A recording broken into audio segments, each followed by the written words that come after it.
You step out of a bakery with a warm baguette in your hand. The crust gives a faint crackle as it cools. It is long, golden, and so familiar that it seems to explain itself. Everyone knows what a baguette looks like, but the more you think about it, the stranger it becomes. Why is it so long? Why this shape instead of a round loaf? And why is it called baguette at all? That name feels perfectly natural now, yet it did not begin as the name of bread. Behind that name is a much stranger story than it first appears. Let's get into it right here on Secrets of Simple Things.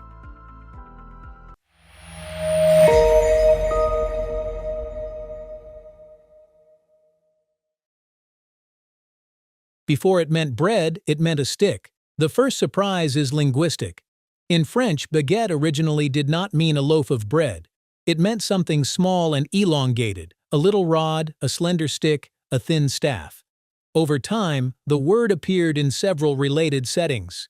A baguette could be a wand, a conductor's baton, a small staff carried by a royal messenger, or even a long, slender gemstone.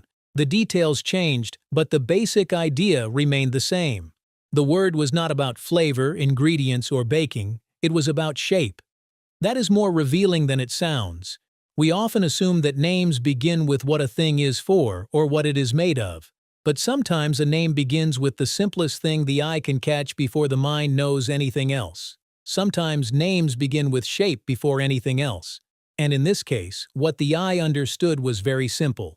Long, thin, straight, almost like a stick. So one of France's most famous breads was not first named as food at all. The word lived another life before it ever entered the bakery. And that is part of what makes the baguette feel so satisfying as a subject for this channel. It looks as if it should be easy to explain. Instead, the more familiar it feels, the more history seems to hide inside it. That is usually the moment a simple object becomes interesting, when what looked obvious begins to feel slightly mysterious. But that only leads to the next question. If baguette first meant a stick, when did long bread enter the story? Long bread came first. The long shape did not begin with the modern baguette. Long loaves had existed far earlier. Ancient Egyptians baked elongated breads. The Romans did too. Across history, bread often took the shape that best suited the oven, the dough, and the needs of daily life. France followed that same logic.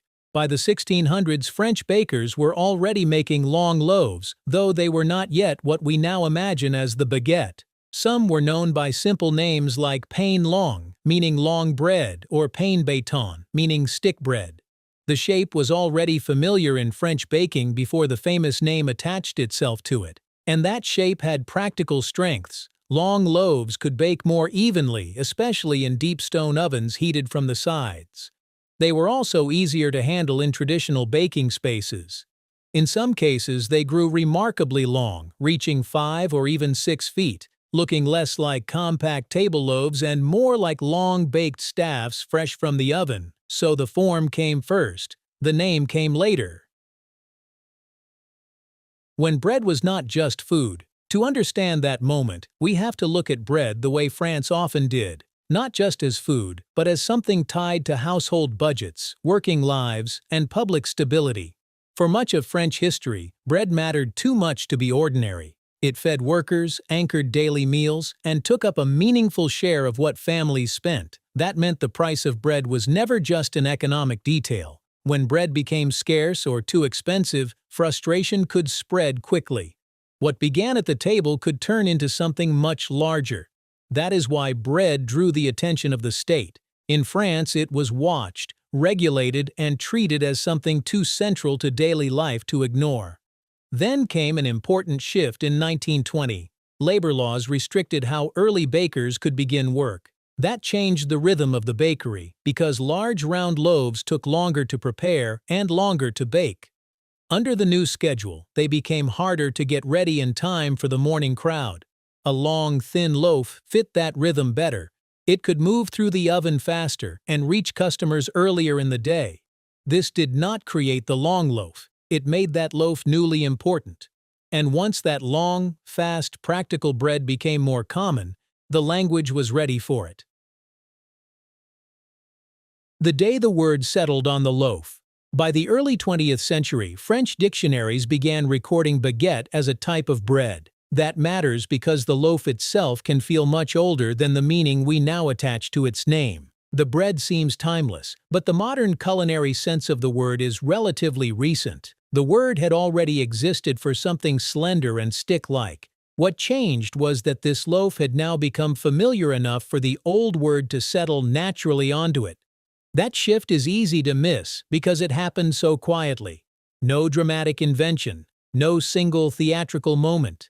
Just a word and a loaf gradually meeting each other in everyday life until the connection no longer felt new. It became the loaf's established name only when everyday use and official recognition finally caught up with each other.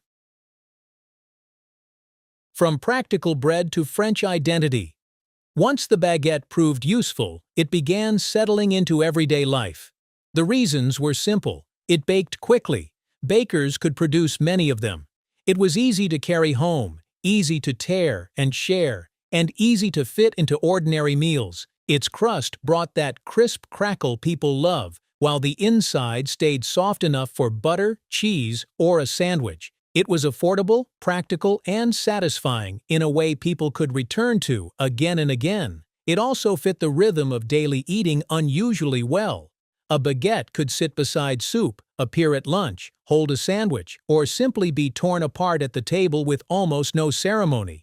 It did not need a special occasion. It worked precisely because it could slip so easily into ordinary life. That is why the baguette became part of the daily landscape of France. People kept buying it, carrying it, slicing it, and setting it on the table. Over time, it stopped feeling like one bread among many. It became the bread people expected to see and bring home. That is also why the image feels so natural now. Someone walking down a street in Paris with a baguette tucked under one arm. No elaborate wrapping, just bread moving through the city as part of the day. The image survives because it is not theatrical. It comes from repetition. It comes from the same errand made again and again. The same loaf carried home. The same crust broken at the table. In France, many people buy a baguette daily, not weekly. There are more than 30,000 boulangeries across the country, and billions of baguettes are eaten each year. Nearly everyone seems to have an opinion about where the best one in town is made. At that point, the baguette was no longer just practical. It had become part of daily French life.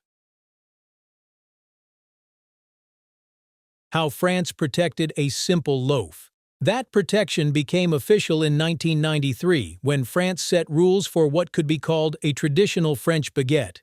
The loaf had to be made only from flour, water, salt, and yeast. It had to be produced on the same premises where it was sold. No additives, no preservatives, no industrial shortcuts. A loaf that looks plain and everyday became important enough for a country to define and defend with real seriousness. France was protecting not just a recipe, but a way of making bread. That is also why the story did not end there.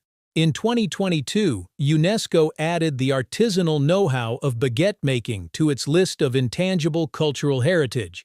The recognition reached beyond the loaf itself. It honored the skill of the baker, the rhythm of the bakery, and the everyday relationship between bread and the people who buy it. By then, baguette referred not just to a loaf, but to a tradition people had chosen to protect. The 5-second crackle rule. Here is a simple way to read a baguette in 5 seconds. Lift it, then press lightly or tap the crust with your fingertips. If you hear a dry, delicate crackle, that usually means the crust still has the texture people love most. If the outside feels soft and quiet, the loaf may have already lost that classic contrast between crisp shell and tender center. That small sound matters because a baguette is not memorable only for being long. What people love is the tension between the shell and the inside, a crust that resists for a moment, then gives way to something soft. The crackle is a clue that this contrast is still there, and that the loaf still has some life in it. A good baguette is not only something you see, it is something you hear, feel, and recognize almost immediately in the hand. A small stick, a long story. So that is the journey of the baguette. What looks like a simple loaf turns out to carry much more than shape alone. It carries the history of a word, the logic of the oven, the rhythm of work, and the habits built around an everyday table.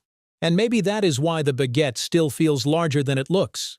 Not because it is extravagant, but because it earned its place slowly, through usefulness, repetition, and the quiet familiarity of being bought in the morning, carried home under an arm, broken open at lunch, and shared again by evening. So the next time you hold a baguette in your hand, you are not just holding bread, you are holding a loaf whose name, texture, and place at the table were shaped over time, one ordinary day after another.